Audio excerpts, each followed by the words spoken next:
shine mysteriously on every step in this world. Well, hello again. It's long time that I don't talk. Well, I just had an interview with another astrologer, as you can find around on the internet. I'm very happy of this new collaboration. But today or tonight, I would like to talk about love. What do I mean? In which sense do I want to talk about love? Well, if you are confident with astrology, you will think that usually when you go to astrologer, you want to go to know how a relationship is going, or if you will find love, or whatever. Well, there are many ways to answer with astrology, with horary, with natal charts, and with elections in a way.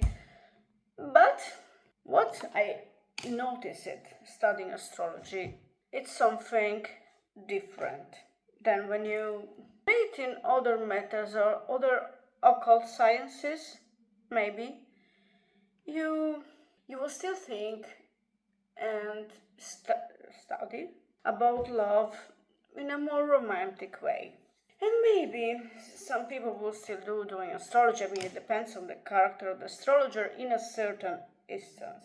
But as I am a melancholic astrologer and I like really concrete subjects and concrete results, when I analyze in a chart, well, about horary, I think it's a little softer. Yes. About natal astrology, you find this chart where all life is there, everything is there, and then you need to read it. And one of the keys of astrology, beside aspects, are receptions. And receptions, you have receptions with everything. And I notice it that when I read the ones about love, they're always very funny. They're almost never perfect, because perfection in that way would be like something mild and stable.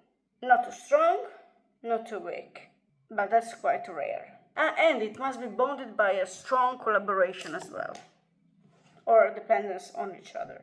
But when you look at that, the chart shows mathematical proportions. This stays at that, like stays at the other.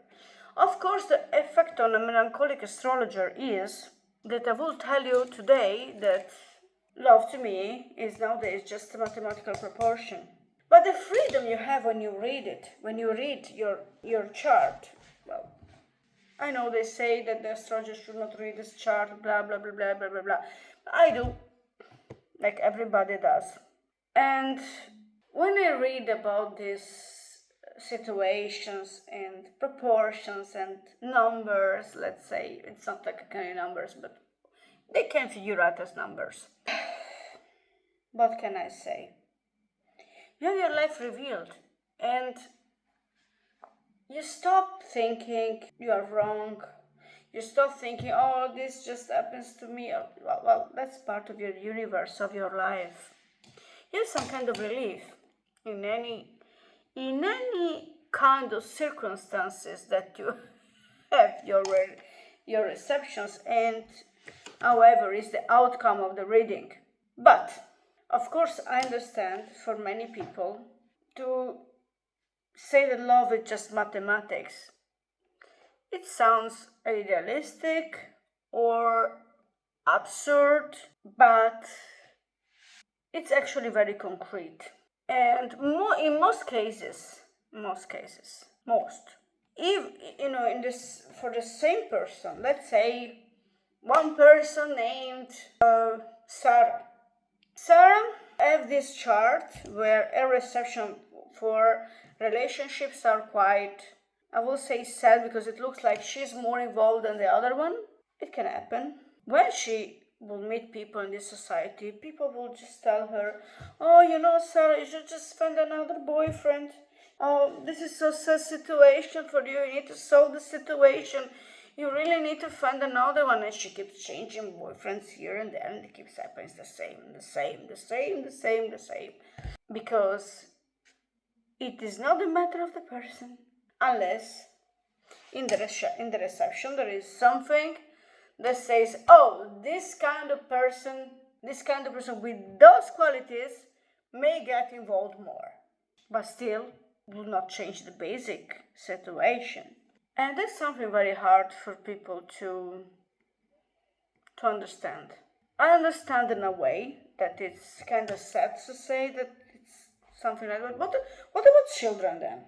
Even with the relationship about children, well, that can also be sad. But people would not feel like so sad because it's less romantic. But technically, I think that it would be a more important matter than the other relationship. But anyway, all relationships in the chart, the receptions, they all are mathematical proportions. So love is just one of them. Astrology in this way can be really hard.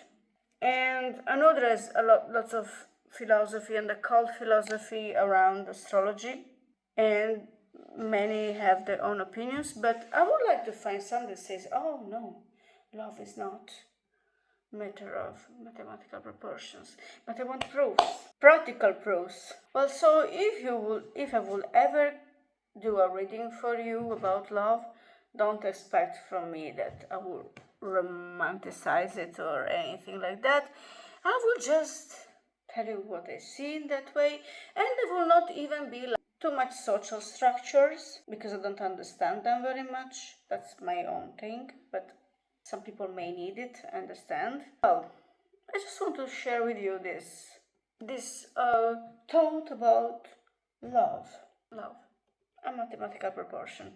And there are also other signs in the chart how you live your love life, of course, but I would think the core of it is the reception.